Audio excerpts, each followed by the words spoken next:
Hello and welcome to the Filter Free Popcast. I am your host, TJ Stevens.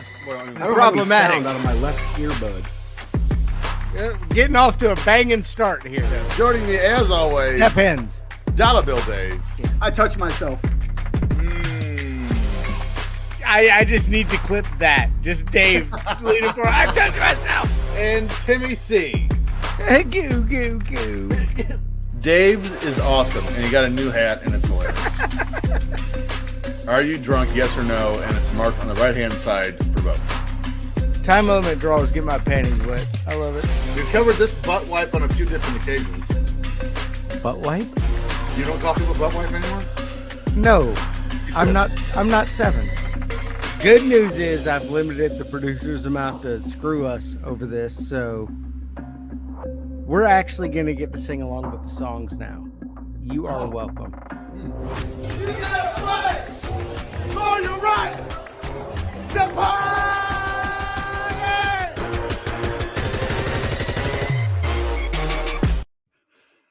Hello and welcome to the Filter Free Popcast.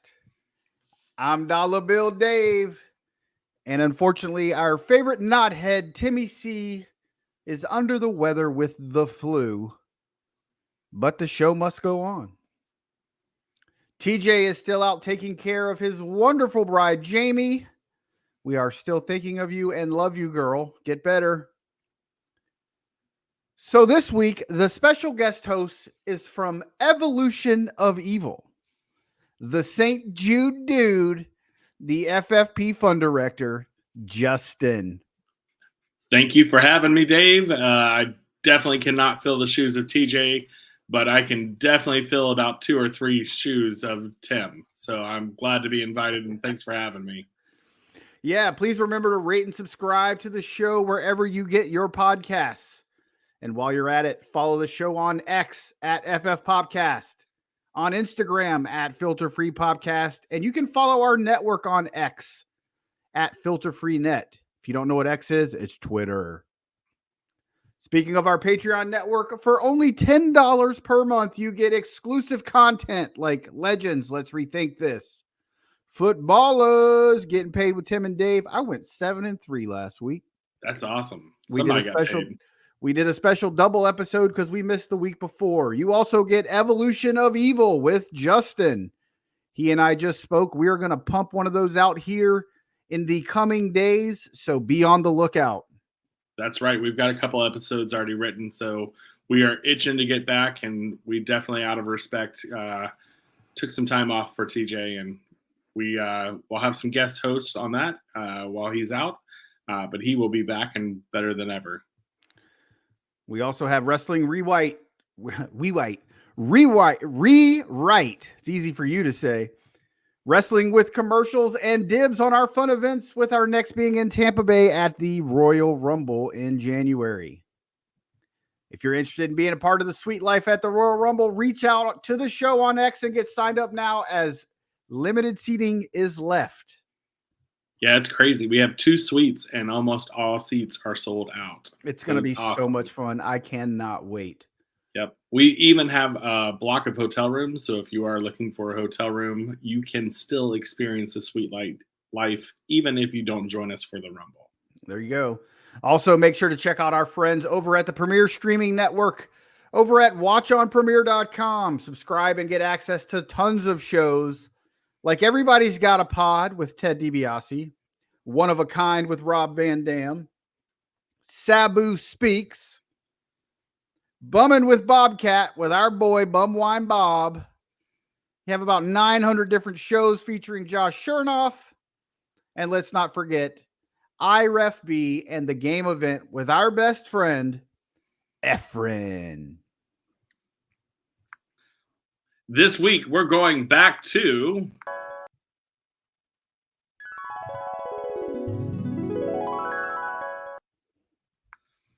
November 15th, 1998, the Attitude Era. We are covering Sunday Night Heat, but let's first go back to what was happening in your world yesterday.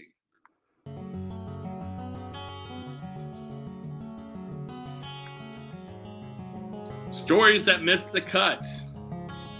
November 1st, Steve Young and Jerry Rice hook up for their 80th career touchdown in the 49ers' 36-22 loss to the Green Bay Packers. That's crazy. 80 touchdowns together.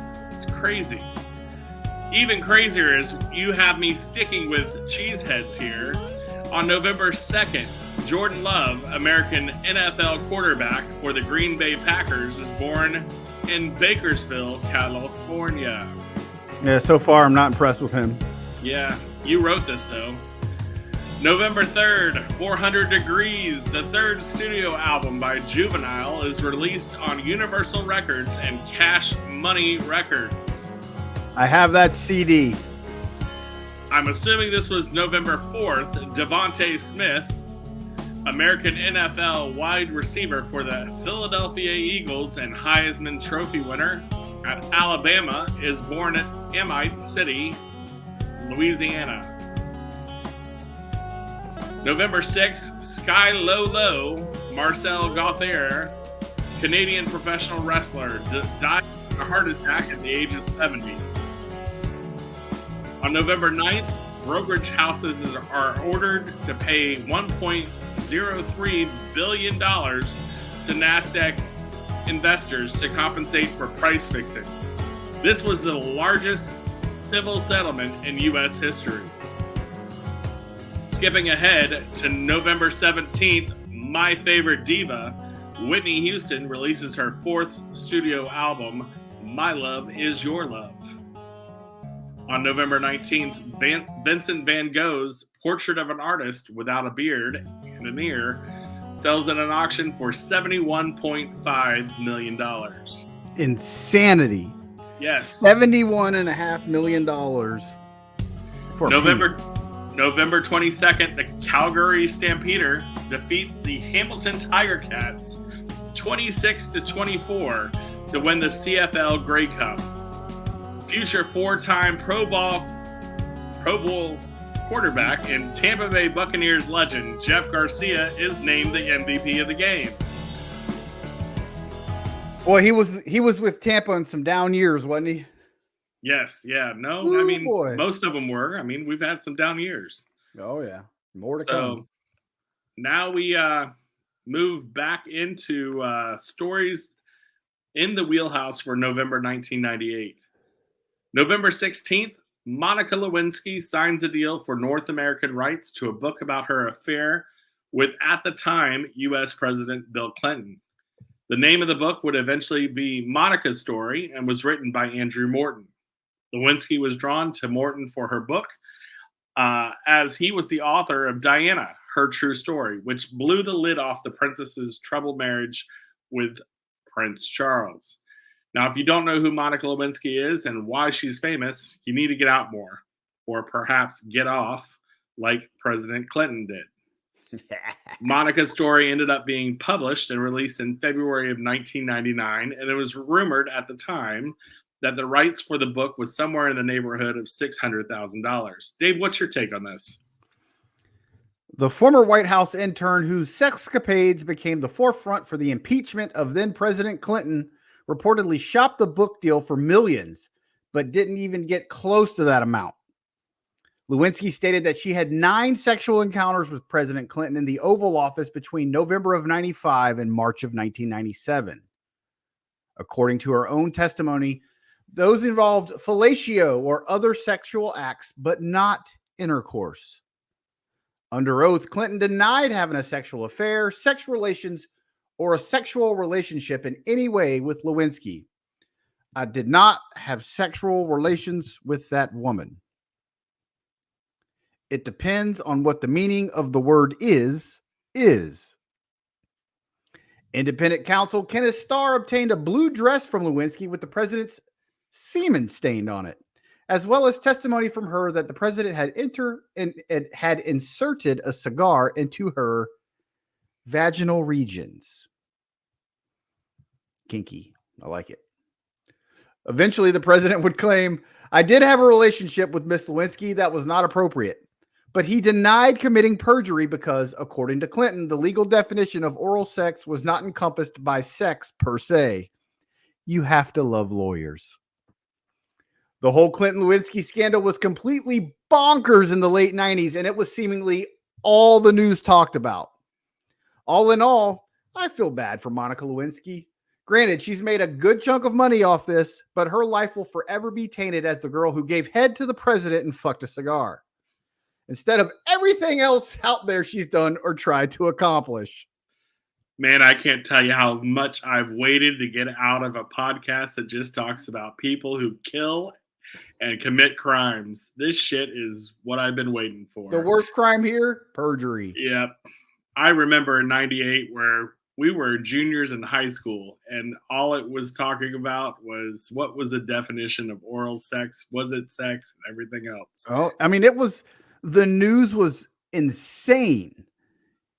I mean, you're getting the stuff that they would never, ever talk about on television was all over every news broadcast for a year. Saturday Night Live had a field day for years. Yes, they did. Yes, they did. So, Dave, I will say going from pop culture in one realm to another, November 17th, Mariah Carey released her greatest hits album, Number Ones. Released by Columbia Records, the album contained Carey's then 13 number one singles on the Billboard Hot 100, as well as 4 new songs. That's great. Just think about that. 13 number one singles. And she had been around 6-7 years. She was great. Insane. She still is. I mean, yeah. I mean, she's a little cuckoo now, but. Well, I think a lot of us are cuckoo at this point. So, us not included. Yeah, I'm normal. Yes. In Japan, however, the album also included her popular single, All I Want for Christmas Is You. Get ready, because we're going to be hearing that a lot in the upcoming weeks. It will start on Friday, which is Carey's biggest selling single there, and up until 2022 was dubbed the Queen of Christmas due to the success of the song. The album was met with some criticism, however, regarding the new songs and the decision only to include Carey's number one hits in the United States, but it became a worldwide commercial success regardless. Number Ones debuted at number 4 on the Billboard 200, topped the charts in Japan, Greece, Malaysia, and Taiwan, and reached the top 10 throughout almost every major worldwide music market. Now, Dave, can you imagine this? She makes a killing off of number ones before. She releases another album full of the same songs that were number ones and makes another killing. Yeah, she's just double dipping at that point. It just, back in those days, you could do that. You can't do that anymore with the way it's all digital and downloads, and people already have it. So you're not going out and physically buying albums anymore. But it's just, I mean, you think about it. Music names like Michael Jackson, Madonna, Whitney Houston, Mariah Carey, Garth Brooks. Think of how much money they made off their regular album sales, and then how much money they made by just releasing another album with their top hits from those other album sales. Just money to be made everywhere. As of 2021, the album Number Ones has sold over 15 million units worldwide. Not too shabby for an album that requires little to no work. Since Carey intended Number Ones to serve as a sign of gratitude to her fans, the album did contain 4 new songs not previously included on her past albums, with the first being that bomb-ass song, Sweetheart, performed as a duet with co-producer and rapper Jermaine Dupri. I love that song. Throughout 1998, the songs Carey was compiling for the compilation led to a public dispute with Columbia Records. Carey insisted that while the compilation was not a greatest hits collection, so Sony titled the album Number Ones to reflect the fact that the album was a collection of her number one hits rather than her greatest or favorite songs. Carey has frequently cited her 1996 work Underneath the Stars and the 1998 jam Breakdown with Bone Thugs and Harmonies as examples of songs she was unsuccessful in releasing on the collection. Due to this, Carey has expressed distaste towards the album's song selection, expressing the omission of her favorite songs. Unlike how she did with ODB, going back like Babies and Pacifiers. I love that song too. Our next person on November 22nd, Jeff Gordon, did not go back like Babies and Pacifiers with Mariah Carey. However, he won the 48th NASCAR Sprint Cup Championship. While 1998 was the 50th season of professional stock car racing in the United States and the 27th Modern Era Cup Series, it was officially the 48th season where the winner was awarded the NASCAR Sprint Cup, or Winston Cup, as referred to at the time. The season included 33 races and 3 exhibition races, beginning with the Daytona 500 at Daytona International Speedway and ended with the Napa 500 at Atlanta Motor Speedway. The championship for Gordon was the 3rd championship of his career and his 3rd in the last 4 seasons. Even though Gordon didn't win the biggest race of the year at Daytona, he had a remarkable season and truly dominated the sport. In 1998, he won the overall championship points by 364 points over second-place finisher Mark Martin. In the last race of the season in Atlanta, Gordon was able to pick up his 13th win of the year, tying Richard Petty for the most wins in a single season during the modern era. To this day, no one has been able to win more than 10 races in a single season, making it all that much more remarkable. For the year, Gordon went on to not only have 13 wins, but 26 top 5 finishes. 26 top 5 finishes in 33 races. 28 top 10s, including 17 straight top 5s at one point and 20 straight top 10 finishes at one point. It's 5 races for the whole year he finished outside the top 10. That is absolutely unheard of. Almost as unheard of as making a gay man cover NASCAR on a podcast. Hey, I like NASCAR. I digress. First you have Efren last week. Now you have me. November 29th, Giant Haystacks, Martin Ruan, English professional wrestler, dies at the age of 52 from lymphoma. Born in Camberwell, London on October 10th, 1946, he weighed in at 14 pounds and 6 ounces at birth. Good Lord, his poor mama. Whew. After quitting school at the age of 14, he worked as a scraper diver, building motorways. Driver. Driver. That's all right. Hooked on Phonics will work for one of us at the end of the day. And as a nightclub bouncer, before a friend suggested he take up professional wrestling. Usually seems to be the case for most of the professional wrestlers back then. Yeah, either somebody at a gym or a friend's like, dude, you're huge. You need to get into wrestling. Exactly. Known for his massive physical size and build as a standing 6'11" and weighing as much as 670 pounds towards the end of his career, Giant Haystacks became one of the best-known wrestlers on the British wrestling scene in the 1970s and 80s. You may perhaps know Giant Haystacks in the United States if you were a fan of the mid-90s era of WCW when he joined the Dungeon of Doom under the name of the Loch Ness.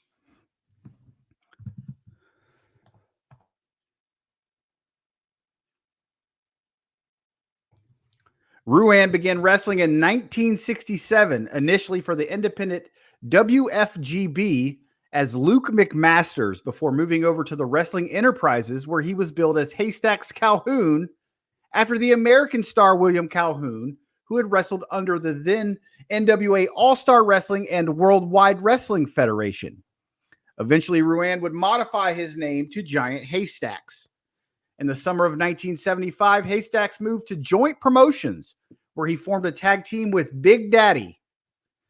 After a 2-year run together as the top heel team in Joint Promotions, Haystacks and Big Daddy split and would go on to feud with each other all over England for more than a decade. Over the course of his career, Giant Haystacks was a one-time British Wrestling Federation European Heavyweight Champion, one-time Joint Promotions British Heavyweight Champion, and one-time Stampede Wrestling International Tag Team Champion with the Dynamite Kid. That's amazing.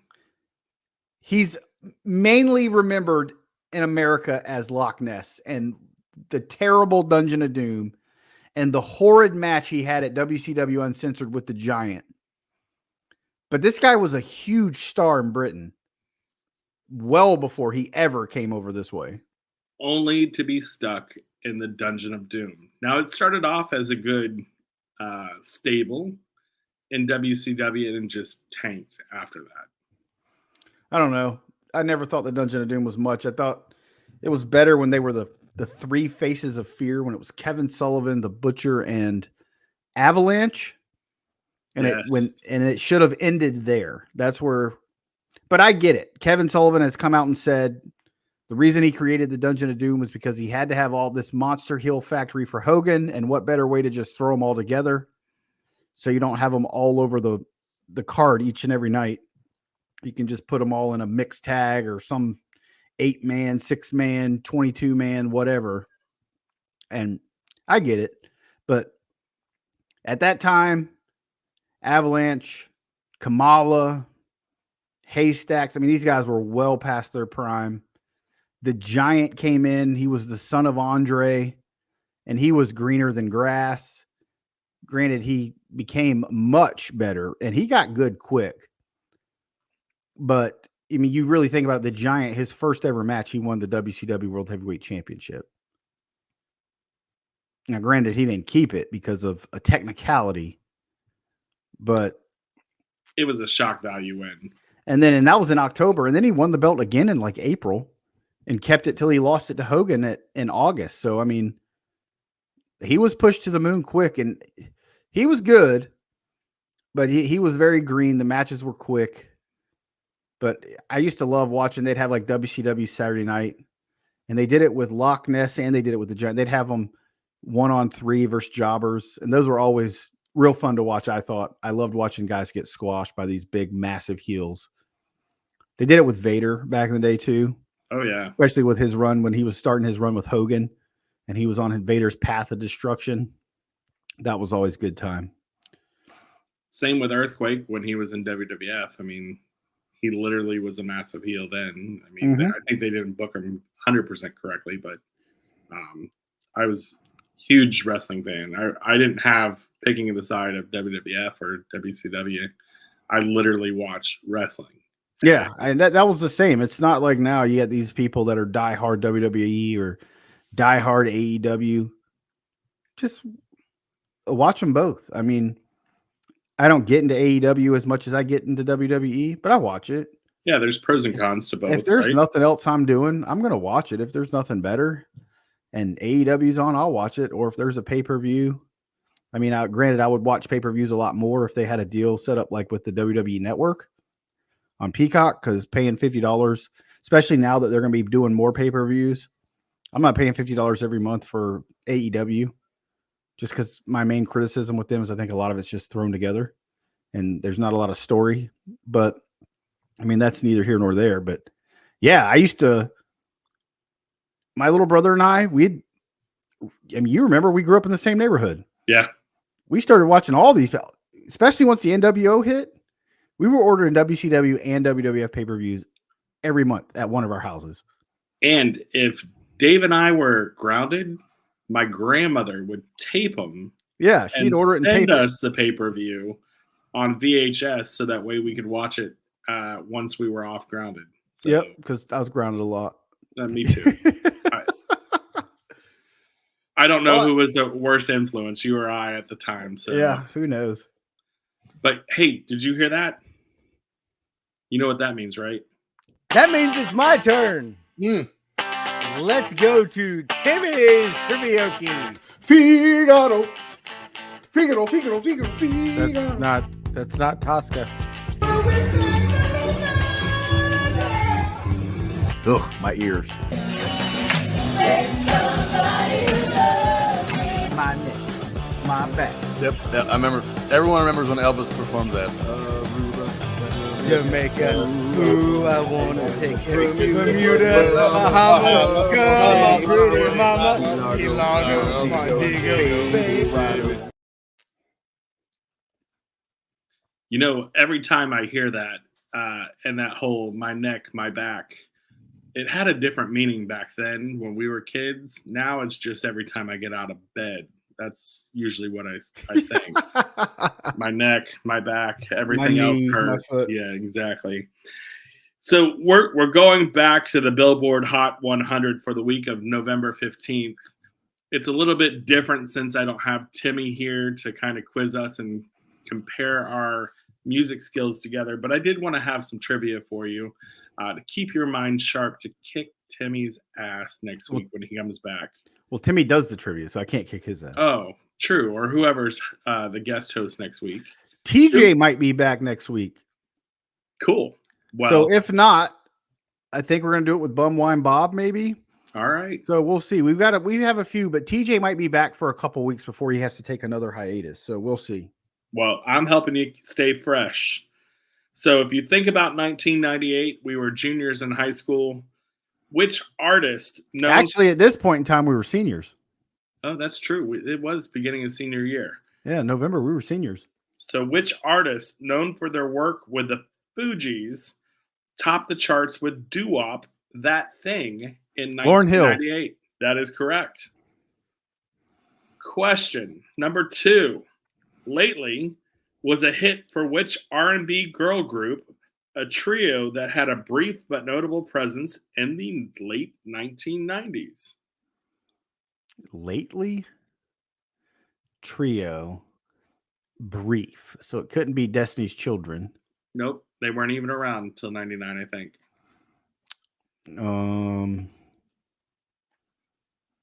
TLC wasn't brief.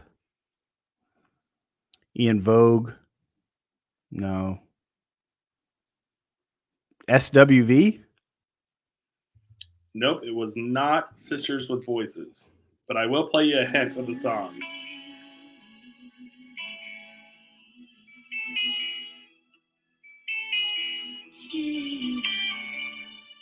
I've never heard that song before in my life. So that was the girl group called Divine. Yeah, never in a million years will I got that. All right. Question number 3. Monica's The First Night samples a track from which famous soul artist 1976 hit Love Hangover? James Brown. Ooh, you do not feel good with that answer because it's incorrect. She is a Supreme. Diana Ross. That is correct. There we go. Question number 4. The song 1 Week by Bare Naked Ladies is known for its fast-paced lyrics. What is the song's opening line? Is that the one from American Pie? Yes. I don't know the opening line. The answer is, it's been 1 week since you looked at me. It's been 1 week since you looked at me. Yeah, I love that song. And American Pie. Yes. They need to make another American Pie movie. And not one of the straight-to-video ones that are trash. They need to make one with Stifler and all them. That has my neck, my back, and everything else aching. Yeah, now they're going to be grandparents. Exactly. Question number 5. Because of You was a hit for which American boy band that was part of the late 90s pop explosion? Oh, I was thinking Kelly Clarkson. Kelly Clarkson. Because of You? Yes. NSYNC. Wrong boy band. Backstreet Boys. Wrong boy band. 98 Degrees. You got it. 98 there we go. degrees. Yeah. All right. Good job. You know what that means. Hit the clip. Oh, it's time for Game Fave. Have you seen it? You slip her the hot beef injection. We're men in tights, tights. No more tires, maybe next time. Think before it needs heat.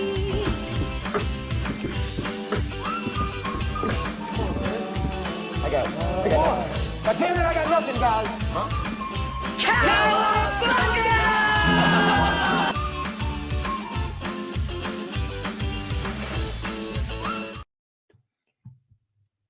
All right. Once again, 4 movies. Our guest host leads 7-4. So we will see if Timmy miraculously comes back to win for the month. Starting off with movie number 1 on a budget of $23 million. Our first movie this week grossed an impressive $190 million at the box office. Movie number 1 is an American sports comedy film, November 1998. A socially inept, stuttering 31-year-old man becomes the Waterboy. The water boy. Justin beat you out, Timmy. Bobby Boucher. Bobby Boucher. I was going to say, Captain Insano. He sure no moisty. My Abdullah Ablengada ain't working, mama. All right. So it's now guest host 8, Timmy 4. He's going to need some extra points on one of these last 3 to win. I think the reason he called out today was because he knew he wouldn't win this week. If you don't get this, I will legit give Timmy 5 points. Movie number B. On a budget of somewhere between $25 million and $60 million, movie number B this week grossed a disappointing $40 million at the box office. You and I saw movie number B together at the theater. Its predecessor from the previous year grossed more than $125.3 million. This is an American slasher film. The murderous fisherman with a hook is back. I still know what you did last summer. There you go. Timmy C, you lose again, buddy. I still know what you did last summer. All right. At this point in time, I was dating Stephanie. Ooh. Saw this movie with her at the movie theater and Olivia and fell asleep. It sucked balls. On a budget of $90 million. Our third movie this week grossed more than $142.9 million at the box office. This is an American romantic fantasy mystery film. This is also definitely not one of Dave's faves. Death, who takes the form of a young man killed in an accident, asks a media mogul to act as his guide to teach him about life on Earth, and in the process, he falls in love with the mogul's daughter. Meet Joe Black. Meet Joe. You're killing it, dude. It's Brad Pitt. Why would I not know Brad Pitt? Anthony Hopkins, and Claire Forlani. She's hot, by the way. All right. Justin is going for the clean sweep here. It is now 10-4. Can he make it 4-0 on the week? I beat Timmy so bad he hasn't even had a chance to talk yet. On a budget somewhere in the neighborhood of around $100 million. Our last film this week raked in more than $363.3 million at the box office. This is an American animated comedy film. A misfit ant looking for warriors to save his colony from greedy grasshoppers recruits a group of bugs that turn out to be inept. Justin with the clean sweep. Bam! For the first time ever. Bam! Guess 11, Timmy C4. We have a clean sweep on the board. You killed it, my friend. You killed it. If you would ask for any movies prior to our high school career, probably would not have been able to do it. But we were pretty much in the movie theaters almost every weekend. Every Friday we went to movies. Yep. So now it is time for the main event of our show. and that would be Sunday Night Heat for November 15th, 1998. Our announcers for the show, Michael Cole and Jim Cornette. It was at the Kiel Center in St. Louis, Missouri. We're starting tonight's show with a rundown of the 1998 Survivor Series Deadly Games WWF title tournament and its competitors.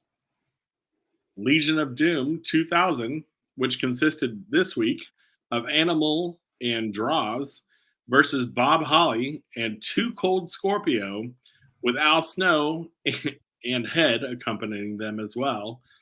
The prior week on Raw, Draws and Animal had turned on Hawk during his drunk angle in poor taste. Yes, very.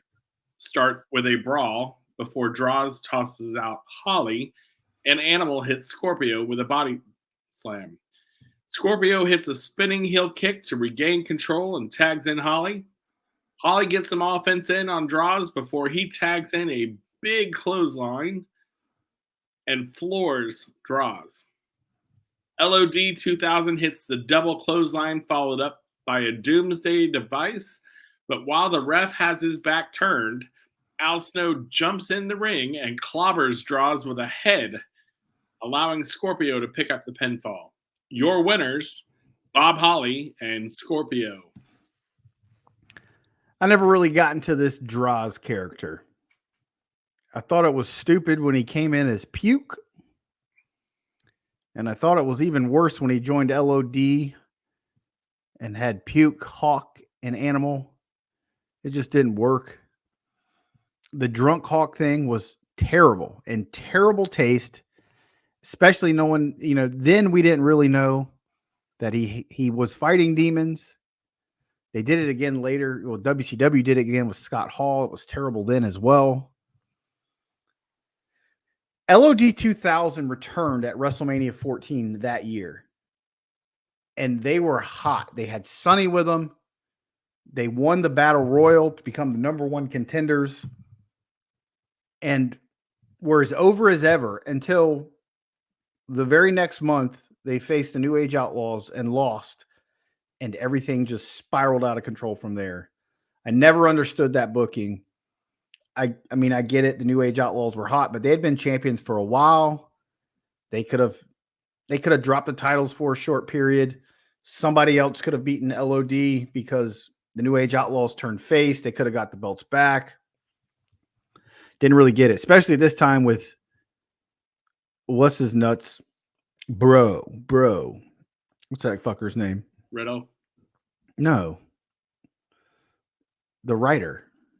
Oh, Vince Russo. Your best friend, Vince Russo? Yeah, with Vince Russo. I mean, title changes were happening all the time anyway. I didn't get it. I loved the look of the new LOD 2000. It was awesome. Spruced it up some. But, man, it didn't last long. And this, especially watching it back now, horrible. I think they both, I don't think Animal has as many demons as what Hawk did back in the day, but I think they were punished based off of Hawk's demons that he was dealing with. And it's sad that they kind of brought his demons to life on TV. It definitely wasn't fair to either one of them. Yeah, we go from that to Stone Cold Steve Austin shown backstage with the Stooges demanding he go see Vince. I will tell you, the best thing about this episode was being able to relive the Attitude Era. It was one of my favorite times in wrestling. Yeah, I mean, it was awesome growing up coming from the golden era to the lows of the new generation, and then to the popularity skyrocketing for the Attitude Era with Austin and Rock and Mr. McMahon and D-Generation X and The Undertaker, and the way everything just worked out. It was, I think the NWO played a huge part in all of that because I don't think WWE was really going to change. Right. Think of how bad WWE's been until AEW came. I agree. And I think a lot of that is Vince was finally shown the door. But They need competition. They never had competition. WCW was not competition until the NWO. Nope. And anybody that tells you different is lying because they weren't. Go back and watch some WCW from 93, 94. It was fucking horrible. Yep. Speaking of no competition, we move into our next match, which was Tiger Ali Singh versus Val Venus. Now, Singh starts off the match with the upper hand until a clothesline from Val Venus. We get stopped mid-match with Pacific Blue and La Femme Nikita. Just a reminder, they are up next if you want to watch and are not getting Survivor Series. Yeah, that's the Survivor Series is coming on pay-per-view, and they're pushing Pacific Blue and La Femme Nikita on. Did anybody ever watch that shit? I can tell you I didn't. We busted our ass to make sure that we were watching Survivor Series up next. Tell me why you have Sunday Night Heat on to go ahead and pimp the show that follows it when your pay-per-view is coming up. Yeah, piss off. I wouldn't even. I'd be like, I'm not reading this shit. I totally forgot that those days, and it was nice that we have the cock now to where we can watch the premium live events and not have to be reminded of what shit's on the cock anyway. La Femme Nikita, silk stockings. Exactly. Yeah. So anyway, we go back to the match, and Singh regains control of the match, and as it spills to the outside, the Godfather, without his hose, attacks Tiger Ali Singh from the back and throws him back into the ring, where Val Venus hits the perfect plex and picks up the win. Old Tiger Ali Singh.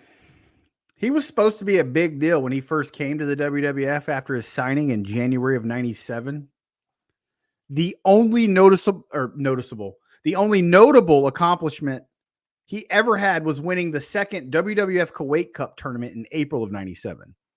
I think shortly thereafter, they figured this guy sucks. After being shipped down to Puerto Rico in 2000 to hone his skills, it just never clicked, man. In December of 2001, Singh suffered his third concussion in 9 months at an outdoor wrestling match in Puerto Rico.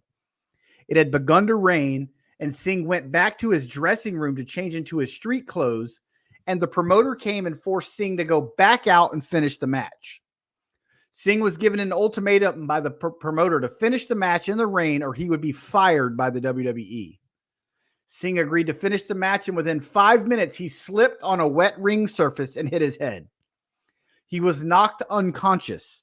When he came to, he found himself alone and sensed something was not right. He says in fear of meeting the same fate as Bruiser Brody, he immediately left for the airport and flew home to Toronto, where he sought medical attention and focused on healing from his injuries. 3 months later, WWE sent him his termination papers. To this day, Tiger Ali Singh believes he was left to die in Puerto Rico. That's absolutely crazy. Yes. Speaking about being left to die, on my show, when we talk about the DOA, it's usually dead on arrival. But on this show, we're talking about the Disciples of Apocalypse. Former WCW World Heavyweight Champion and Florida State Seminole legend, Ron Simmons. No. That would be the Acolytes. Yeah, I was talking about... They're about to make their first ever appearance. Well, damn. Wait for me to at least introduce it. Oh, hell, Farouk. So the DOA make their way to the ring, but they are attacked by this new duo of Bradshaw and Farouk and are absolutely destroyed. This, my friends, is the debut of the Acolytes. I love with Michael Cole's, what's with the satanic writing on their bodies? What, they have matching trunks. Is this a new team? Love it. It's crazy how well Michael Cole has gotten better over the years. I could not stand Michael Cole back in those days. But just hearing him and Jim Cornette on Heat, I was like, man, I actually like Cornette on commentary, even though I despise him as a human being. But anyway, we go back to Sunday Night Heat, where the camera cuts backstage to a young Kevin Kelly. You know where Kevin Kelly went to school? Where's please don't say FSU. Florida State Seminole legend, Kevin Kelly. That's probably why he didn't know how to read in this segment with the New Age Outlaws. You know he's with AEW now? He is for the Ring of Honor brand. So Kevin Kelly is with the New Age Outlaws, and during the beginning of the interview, the Headbangers and D'Lo Brown with Mark Henry interrupt and start attacking the Outlaws. They brawl to the back and continue beating the hell out of each other. The camera then cuts to our only women's segment of the evening. I'm going to repeat that. The camera then cuts to the only women's segment of the evening, giving a recap of the feud between Sable and Jacqueline for the WWF Women's Championship. Sable then hits the ring and talks about her WWF Women's Championship match against Jacqueline and guarantees she will win the championship tonight at Survivor Series. Mark Marrow then makes his way down and tells her to think about this because Jacqueline will hurt her. Sable's not even a wrestler. Jacqueline comes in from behind and nails Sable with the WWF Women's title. In case you were wondering, Sable did indeed win the title from Bubba Johnson at Survivor Series. If you don't know who Bubba Johnson is, get back into the FFP archives, USWA. Miss Texas, a.k.a. Jacqueline, versus the Disco Inferno. That's a man. His name's Bubba Johnson. The match between Jacqueline and Sable went 3 minutes and 14 seconds. The WWF sure loved their women back in the 90s. You know, Jacqueline deserved more credit than she was given back in the day. She was one of the only women who wrestled in multiple federations and made an impact in all of them.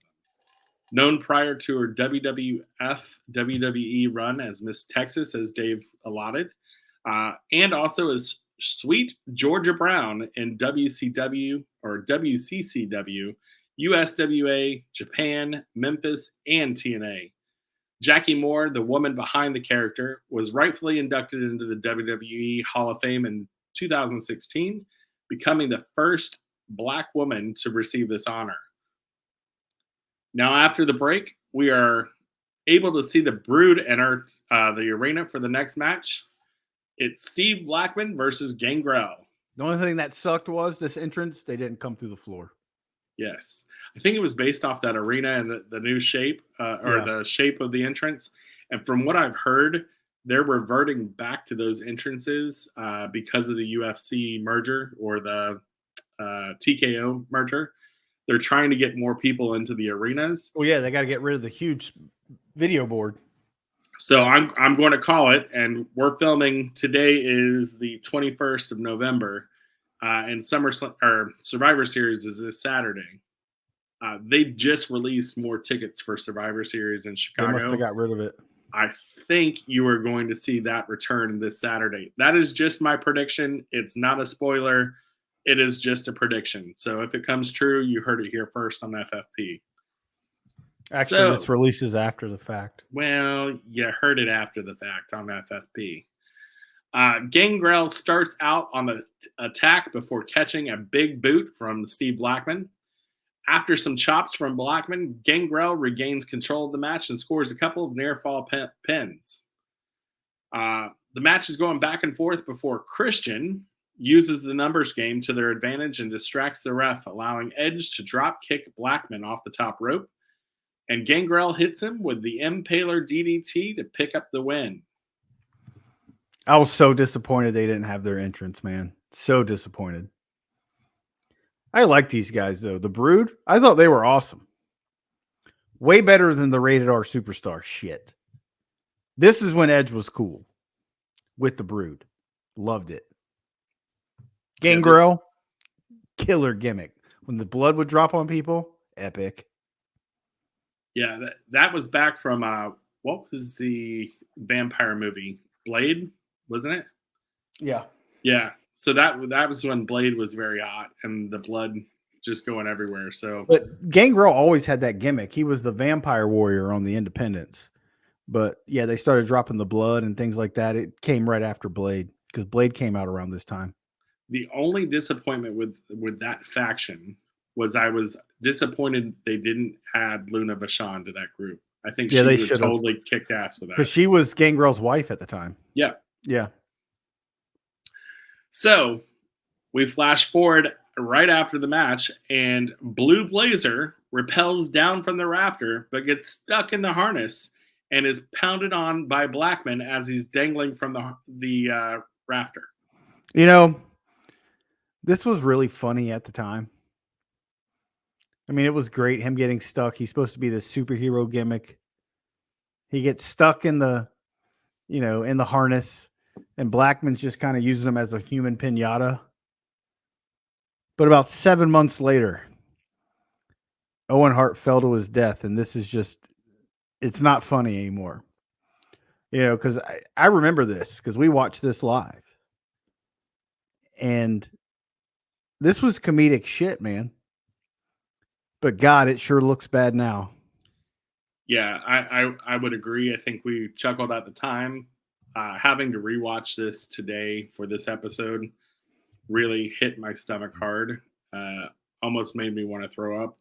Why they didn't stop that angle after this, or at least make sure that they had things better controlled. Well, no, it was meant to do that for this segment. It was supposed to do that. But I don't know. I kind of feel like him being afraid of heights and them still having him do it. Like you could have done other things than him having to rappel down from the ceiling. If he wasn't comfortable doing that, he should have never had to do it. Yeah. I just think poor taste and everything. So the world has lost a amazing wrestler because of this situation. We never got to see Owen's full potential because of that. So we segue into the next segment, and Mr. McMahon is out in the ring and demands The Rock, Shane McMahon, and Stone Cold Steve Austin come to the ring and join him and his stooges. The pops each of them get coming to the ring is huge. Just being able to hear that and just understanding that The Rock still hadn't hit his main stride. Stone Cold was just battling McMahon for the 316 stuff. It just gave me chills just remembering that stuff. So after watching this, I yeah. want to go watch Survivor Series. Oh yeah. Yeah. So before Vince can get any words out, The Undertaker comes down and all hell breaks loose in the ring. My favorite part of that was he starts to go talk, and all of a sudden you hear gong. The best part was go back and watch this era here. Once The Undertaker has turned heel, his entrance music changed. Mm-hmm. And that was the best entrance music he ever had. I absolutely love the demonic Undertaker gimmick and the entrance music that he had. It was still kind of like the same old, but like a new rock version of it. Epic. So much better for the character than the slow, that he's known for, his original entrance music. So much better. Yep. So as soon as that music hits and Undertaker hits the ring, Austin and Undertaker start brawling in the ring when X-Pac appears, and now all the men are brawling in the ring with more of the tournament participants coming in, and it's just one badass huge brawl in the ringside area, and the show fades to black as we end the show. Dave, I don't know about you, but this was one of my favorite Survivor Series back in the day, as it changed the format of the pay-per-view and really made it mean something for being the ultimate survivor of this pay-per-view. Yeah, I like tournaments. One of my favorite as a kid, I always loved the King of the Ring. I didn't like it as much when they changed it from the 8-man tournament down to the 4-man tournament as the day of the event. I always liked it. Going back, I listened to Grill and JR. They did this same episode this week, and a lot of the matches were very short. and things like that. I think they put too many guys in it. It should have just been a straight up 8-man tournament. I think they had like 12 or something in it because a couple people got buys and this, that, and the other. But they should have done an 8-man tournament. Have a little bit of. I want to say The Rock beat the Boss Man in like literally like 10 seconds in one of the matches, and there was a lot of just schmoz finishes and things like that. But that's kind of what the WWF was at this time, though. Things were crazy. People were watching, and I want to say they said that the 1997 Survivor Series, which was Gang Rules, the Montreal Screwjob, they said it had, what was it, like 250,000 buys. And this one, 1 year later, 420,000 buys. Dude, WWE was on fire. On fire. Everything they touched turned to gold. And they were you go back and think about it. They did not have a lot of main event players. They had Austin. They had Undertaker. Those at the time, because Shawn Michaels was out, I guess you could count Kane, but Austin, Undertaker, and Kane were the only 3 men in the WWE who were prior world champions. If you think about it, this is where they built The Rock. Yeah, but this was the buildup of The Rock. Yep. I mean, they did have Shamrock, but he hadn't won anything. He never did. Granted, he won the TNA or whatever, but that's whatever. But think of how they did it. Triple H. But just think of what they built. Triple H, The Rock, Stone Cold Steve Austin, The Undertaker, Kane. All of these guys are bona fide legends. Household names now. Yeah. Mankind. So they had just signed Kurt Angle here. He was going to Dory Funk Jr.'s Wrestling Academy. It was only going to look up because Kurt Angle was pushed to the moon as soon as he started too. Mm-hmm. So it didn't take long before they started building their own. They didn't need the old superstars that were going to WCW. They were building their own. And just think of how misused Goldust was. He should have been a world champion. Goldust was in this tournament.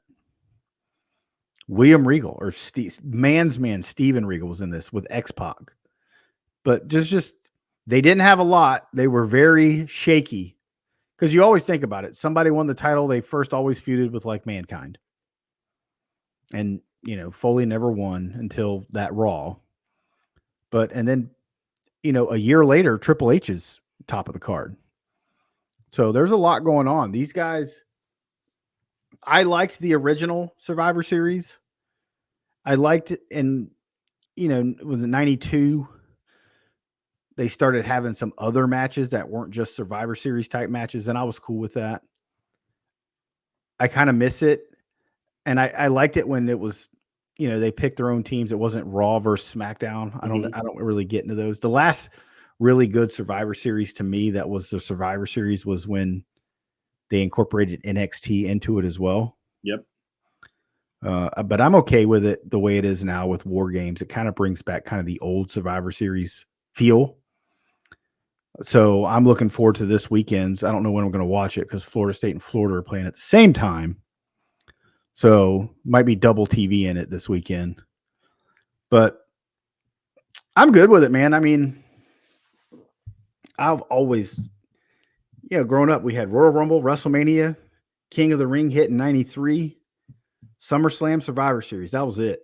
Yeah. And they made it count.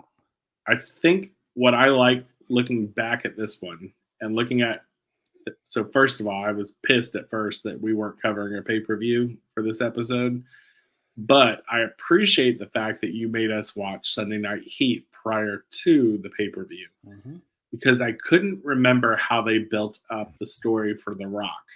And if you think about it for this one, they literally made him look like the good guy throughout Sunday Night Heat, all throughout Survivor Series. So when he turned on everybody at the end, that swerve really hit everyone hard. And see, if you're like me, and I've kind of always been this way, I don't want spoilers. No.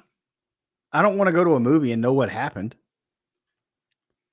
Don't send me to see Star Wars if I've never seen it and tell me that Darth Vader's Luke Skywalker's dad. I don't want to know that shit. Let me find out. You're kidding.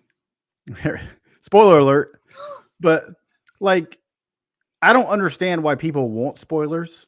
It's been all over the Twitter, especially now with Twitter. You can't block it. You just have to not. The other day, there's a guy, and I like the guy. His name's like Nico Extra or something like that. And he loves NXT, and he goes to all the NXT events. And a couple weeks ago, NXT was recorded like an hour early. And the first thing he did was spoil that what are the Italian guys on NXT won the tag titles before the show even started, was aired on TV. Like, dude, what the fuck are you doing? Yeah. But people do that. They always want to be the first to be this, scoop the news or whatever. And nobody gets to enjoy the shit. Like, had we known that Rock was going to turn face or turn heel, because he had a very brief face run here, but he was over. But had we known that it was all a swerve from the get-go, dude, it would have taken so much out of this pay-per-view. It's just like Randy Orton's returning. The announcement last night was killed because everybody knew it was so coming. many had already said, like, dude, why? If that's the only thing that I don't like about social media. Well, other than it gives morons a platform to talk, but like, not everybody wants to know this shit, man. I want to watch wrestling and be surprised. The CM Punk return to AEW would have been so much cooler if we didn't already know CM Punk was coming to AEW. So it's stuff like that gets annoying. And I mean, the internet was in its infancy here. And, I used to subscribe to newsletters and stuff. And I would read the Raw results when Raw was taped. But that's because, I would flip back and forth between Raw and Nitro. And if I already knew what happened and it was Sal Sincere versus Bob Holly, you don't skip out on that one and already know what happened. But I was also a kid. Yeah. But now, like, dude, I don't want to know. Nope. Well, guys, if you enjoyed this week's episode, please let us know. Give us that 5-star review wherever you get your podcasts. Make sure to follow the show on all the social media platforms and follow us individually. Justin, where can they follow you? You can follow me at Justin Yent on X, or you can follow the Evolution of Evil podcast at Evolution of EVI2 on X as well. You can follow me at Dave in the HSV. You can follow my co-host Timmy C at Timmy C 1979. And our host TJ, he is on X at T Stevens 91. Next week we cover WWE ECW December to Dismember. You don't want to miss that shit show. Joke of the week. Why should you never start a relationship with a person who's cross-eyed? Because they're always seeing someone on the side.